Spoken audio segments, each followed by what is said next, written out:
3, 2, 1. Ignition and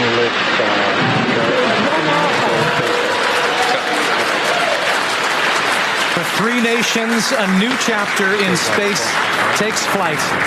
I'm very happy. Many congratulations to Subhanshu Shukla and his family. Many congratulations to all other. और मैं जितना भी सुनती हूँ मैं कहती हूँ माय गॉड अभी तो ये कहाँ पाकिस्तान की आइडेंटिटी आज की डेट में है फॉर टेररिज्म या कहीं पे किसी को मारना मरवाना है तो पाकिस्तान है। 74 साल गुजरने के बावजूद हम इतने बैकवर्ड क्यों हैं? आज भी हमारे 2.5 करोड़ बच्चे स्कूलों से बाहर हैं। देखो फर्क ही यही है, मुसलमान जो है ना शहादत के लिए तैयार है, हमें मरने से डर नहीं लगता। तो ये तो एक फियर है ही नहीं हमारे लिए, इससे तो ब्लैकमेल करो ही। एक तरफ जो है वो कहते हैं हम ईरान के साथ खड़े हैं, दूसरी तरफ अमेरिका के साथ बैठे नहीं है अमेरिका के साथ उनके पैरों में लेटे हुए हैं। असल में तो हम सब में नंबर 1 थे और अब समय आ गया है कि भारत फिर से नंबर 1 होगा। आप देखिए जाकर के कि भारत को 1000 साल लोगों ने लूटा, लोगों ने भारत को इकोनॉमिकली, मॉरली, सोशली वीकेंड किया। यानी 99.9% लोगों को कुछ आइडिया ही नहीं है कि where does India stand and where do we stand. हमारे यहाँ से कोई बिन कासिम नहीं निकला, कोई गौरी गजनवी हमने पैदा नहीं किए, बल्कि हमने सुभांशु शुक्ला और हिंदुस्तान वालों ने बस चीजें इस फील्ड में हमसे बहुत बेहतर की अपने एजुकेशन सिस्टम के साथ।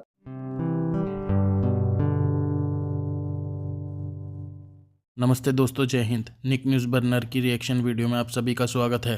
दोस्तों, हमेशा से भारतीय ये बताते आ रहे हैं कि भारतीय किसी से कम नहीं, और भारत ने एक बहुत बड़ी अचीवमेंट हासिल कर ली है।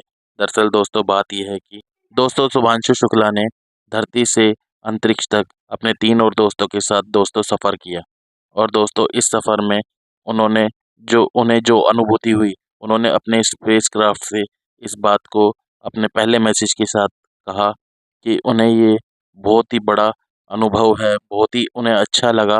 और दोस्तों उनके कंधे पे जो भारत का झंडा है, इससे ये पता चलता है कि हर भारतीय उनके साथ है। और दोस्तों उन्होंने ये भी कहा कि 7.5 किलोमीटर प्रति सेकंड की रफ्तार से वो अंतरिक्ष में धरती का चक्कर लगा रहे हैं। और दोस्तों उन्होंने ये भी कहा ये बहुत ही अच्छा अनुभव है।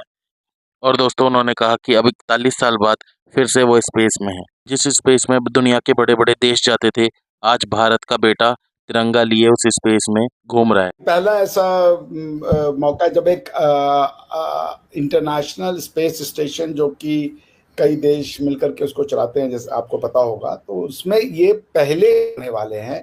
इनके पहले राकेश शर्मा जी थे जो स्पेस में गए थे, who went to the space. अब स्पेस है क्या, ये आपको डेफिनेशन बड़ा मतलब टेक्निकल हो जाता है कि स्पेस क्या है, आउटर स्पेस क्या है, इनर स्पेस क्या है, ये सब की डेफिनेशन है कि आप कैसे उसको डिटरमाइन करती हैं। But yes, this is what it is. तो it's one of the biggest achievement.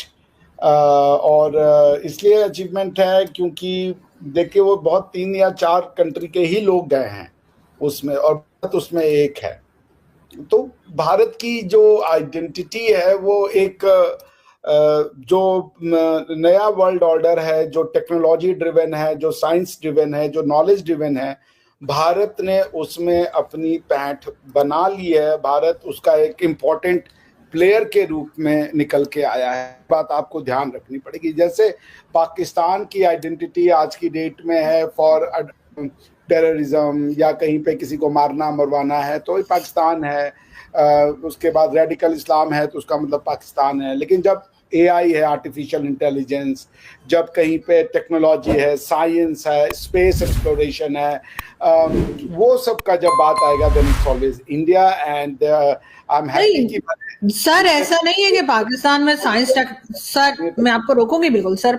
ऐसा नहीं है कि पाकिस्तान में साइंस और टेक्नोलॉजी पे काम हो ही नहीं रहा, वरना न्यूक्लियर वेपन्स आपने बनाए तो हमने भी बनाए सर। जहाज आपके यहाँ भी चलते हैं, हमारे भी चलते हैं। ऐसा कम ज्यादा जरूर हो सकता है, मैं मानती हूँ, लेकिन ऐसा नहीं कि हमारे यहाँ काम हो ही नहीं रहा। जितना होना चाहिए उतना नहीं हो रहा, ये जरूर मैं मानती हूँ कि हम दूसरी चीजों में ज्यादा उलझे रहते हैं, गलत कामों में या गलत चीजों में जो इतनी इंपॉर्टेंट नहीं है। लेकिन फिर भी सर बिल्कुल जीरो पे तो आप हमें नहीं ले जा सकते ना। अच्छा सर, पिछले दिनों मैंने प्रोफेसर AH नैयर का किया इंटरव्यू, तो वो कायदे आज़म यूनिवर्सिटी में फिजिक्स पढ़ाते रहे काफ़ी अरसा, और उन्होंने लंदन से पीएचडी की हुई है।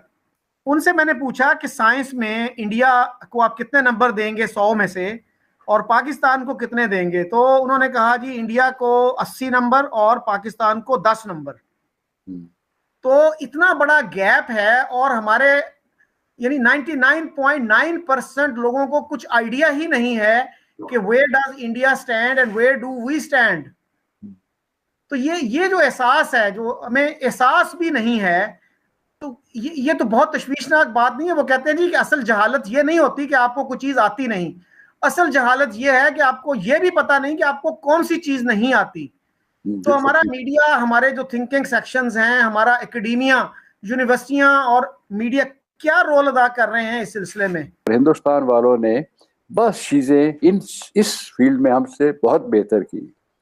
अपने एजुकेशन सिस्टम के साथ उन्होंने ज्यादा नहीं किया। आजकल फिर हमने दोबारा शुरू कर दिया ना, एक यूनिफॉर्म बना देंगे एजुकेशन सिस्टम, सबको जहल बना देंगे एक ही जैसा। उन्होंने पुराने कुछ एलीट स्कूलों में वो रखा ताकि एक अच्छी पढ़ी लिखी क्लास तो पैदा हो। जो IITs वगैरह है, चले 4 थी, नेहरू ने बनाई, फिर एक अभी मेरे ख्याल में 5 या 6 हो गई है। इन चीज़ों को तो उन्होंने बिल्डअप किया। उसका नतीजा ये हुआ कि 80-90% उनके लोग जो उनसे हैं, बेशक होंगे गरीब हमसे ज़्यादा, लेकिन जो 10-15% है वो बहुत ही उनकी क्वालिटी है नॉलेज की, इल्म की, वो बहुत बेहतर हो गई है। इसीलिए आप देखिए अब दूसरे मुल्कों में भी जाके वो संभाल ले। मैं आपको माइनस में रैंक करूंगा, मैं रीजन बता देता हूँ क्यों। देखिए ऐसा है कि आरजू जी, पिछले 1000 साल से दुनिया ने 2 थ्योरीज आई। अब एक थ्योरी का नाम मैं आपके यहाँ नहीं लेता, दूसरी थ्योरी आई कॉन्क्वेस्ट की, जिसने कॉन्क्वेस्ट के बेसिस पे लोगों के टेरिटरीज को जीतने का कोशिश किया, लोगों को मारना, धाड़ना, उनके गर्दनों की लाश बना देना, और ऐसे घटिया और जिस समझ लीजिए चोरों को या लुटेरों को अगर आप अपना हीरो मानते हैं, आप उनको अपना सिविलाइजेशनल इंस्पिरेशन पॉइंट मानते हैं, तो फिर आपका देश वैसा ही बनता है जैसे ये लोग थे। भारत ने इसमें कोई नाम नहीं कमाया। पिछले 800 साल में कभी गोरों ने, कभी इस्लामिक आक्रांताओं ने, कभी किसी ने आके भारत पे रूल किया। भारत किसी के घर में रूल करने नहीं गया। हमने भारत का कुछ हिस्सा खो भी दिया इन लोगों को, लेकिन जो भारत हमने बचा लिया, वो भारत अब अपनी उसी पुरानी आइडेंटिटी की ओर अग्रसर है जो हमें विश्व में सबसे अलग बनाता था। उसका नाम था कि हम विश्व गुरु थे। हम prosperity, B it educational prosperity, B it intellectual prosperity, B it spiritual prosperity, B it financial prosperity, B it yogic prosperity, हम सब में नंबर 1 थे। और अब समय आ गया है कि भारत फिर से नंबर 1 होगा। आप देखिए जाकर के कि भारत को 1000 साल लोगों ने लूटा, लोगों ने भारत को इकोनॉमिकली, मॉरली, सोशली वीकेंड किया 1000 साल। उसके बाद अब भारत धीरे धीरे धीरे, जिसे कहते हैं ना, आप एक आदमी को इतना मार दीजिए कि वो उसकी जिंदगी चली जाए, फिर वो वहां से जब खड़ा होता है अपने आप, अगर वो बच जाता है तो वो धीरे धीरे धीरे उसको स्ट्रेंथ लेने में समय आता है। तो ये 1000 साल की चोट के बाद आज जो भारत बन रहा है, ये भारत बहुत ही प्रशंसनीय है। मुझे बहुत प्रसन्नता होती है ये देख करके कि हमारे यहाँ से कोई बिन कासिम नहीं निकला, कोई गौरी गजनवी हमने पैदा नहीं किए, बल्कि हमने शुभ्रांशु शुक्ला, हमने याज्ञवल्क्य, हमने ये पैदा किए। दोस्तों, अगर आपको हमारी वीडियो पसंद आई है तो प्लीज़ लाइक ज़रूर करें और साथ में शेयर करना ना भूलें। और साथ ही दोस्तों, ऐसी ही लेटेस्ट वीडियो देखने के लिए हमारे चैनल को सब्सक्राइब करें, साथ ही बेल का आइकन जरूर दबाएं ताकि सबसे पहले आपको हमारी वीडियो की नोटिफिकेशन मिल सके। धन्यवाद।